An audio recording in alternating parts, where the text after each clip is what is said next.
So this is a room I built in Godot, and honestly, it looks okay, but it doesn't really look like a game. It looks more like a project someone just slapped together. And when your game looks like this, everybody tells you the same thing. You need better art. So watch this. Same room, same models, same materials, same layout. And that is the same knight standing on the same tile. I didn't add a single asset and I didn't touch a single texture. All of this is lighting. And lighting is pretty much the only part of how your game looks that is actually free, because you're not buying it and you're not drawing it. It's 4 or 5 settings that are already sitting inside the engine doing nothing. And one of these took me about 5 minutes, and it probably isn't the one that you'd guess. But I want to start with the version almost everyone will build first, because that is the one that almost never works. So here's the obvious move, and it's one that nearly everyone makes. You want a room to feel warm and cozy, maybe with a fireplace, basically somewhere the player can actually sit down and relax. So you make the light orange. You turn the brightness up a little bit and everything's nice and visible. And here it is. Now it's warmer, but if you put it next to where we started as comparison, it's basically the same picture. Still no shadows though. Still everything's sitting at about the same brightness. All that's really happening is I just put an orange filter on top of it, which sure maybe might feel a bit cozier, but not really. And the whole thing comes down to one setting, which is the one thing that every beginner tutorial will tell you to turn up. So what is actually different about the good one? Well, the answer is kind of annoyingly simple, which is that light only really needs light when there's something dark right next to it. It just basically means that your eyes can't really differentiate between light and whatever else unless there is dark. And that setting is ambient light. And ambient is a flat amount of brightness that gets added to every surface in the scene, equally everywhere. So when you turn it up, you're not really adding light to everything, you're just more so closing the gap between the side of something that's lit and the side of it that isn't. Mine was nearly at half, so I dropped it down to almost nothing, and most of the room went black, which is to be expected. But that's not the room being broken. You need those dark bits. That's the thing that light actually shows up against it. Then one light, just one, coming from an actual direction, with shadows turned on. And look what one light does to him. Now that's the same model, same armor, same little smiling face. I didn't really touch him at all. And in one of them, he's a friendly guy standing in a hallway. Well, as much as you'd think. And in the other one, you do not want to be in the same room with him. That's a shadow doing its work. There's a point where this stops being helpful and starts working against you.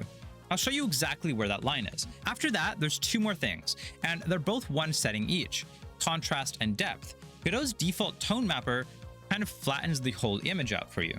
And if you switch it over to AGX and push AGX own contrast up, you get better results. You get better results than you'd get out of brightness and contrast sliders. And it doesn't cost you anything extra to run. And depth is just a fog. Not weather, not a storm, just enough haze that the far end of the hallway sits behind the near end instead of on top of it. Now, just a quick heads up, the good volumetric fog only works on forward plus render. On compatibility, the engine will just print a line telling you that it's not available and it won't show you anything. Okay, one quick thing, and I'll show you how I broke it. This is the kind of thing that you only really pick up after building it, not by watching someone explain it. Now, that's the whole idea behind Coding Quest, the thing that I make. You build it, you get stuck, you fix it. First lessons are free, go check it out down below. Because this is also lighting, that's the same room, and there's a skeleton in that shot down the hallway walking at me. I know exactly where he is, and I still have to hunt for him. So this is the part that actually matters. A screenshot and a game have completely different jobs.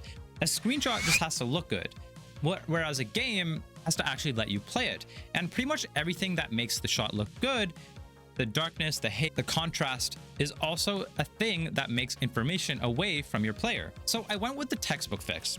You light the threat, you put a rim lighting on the skeleton so he pops off the background, and it made him harder to see because he's dark. And I just put a dim light on the dark thing in the room. It wants something bright sitting behind it. So I turned that light around, pointed it away from him, and lit the wall at the far end of the hallway instead. And now you see him immediately, and the room's still just as dark. And once your lighting is doing that job, you can hand the entire thing over to the gameplay. So when you step into the hallway, the game drops the safe light down to about a third, flickers it, thickens the fog, and brings the far wall up. So the whole scene got darker, and the one thing you actually need to see gets easier to pick out.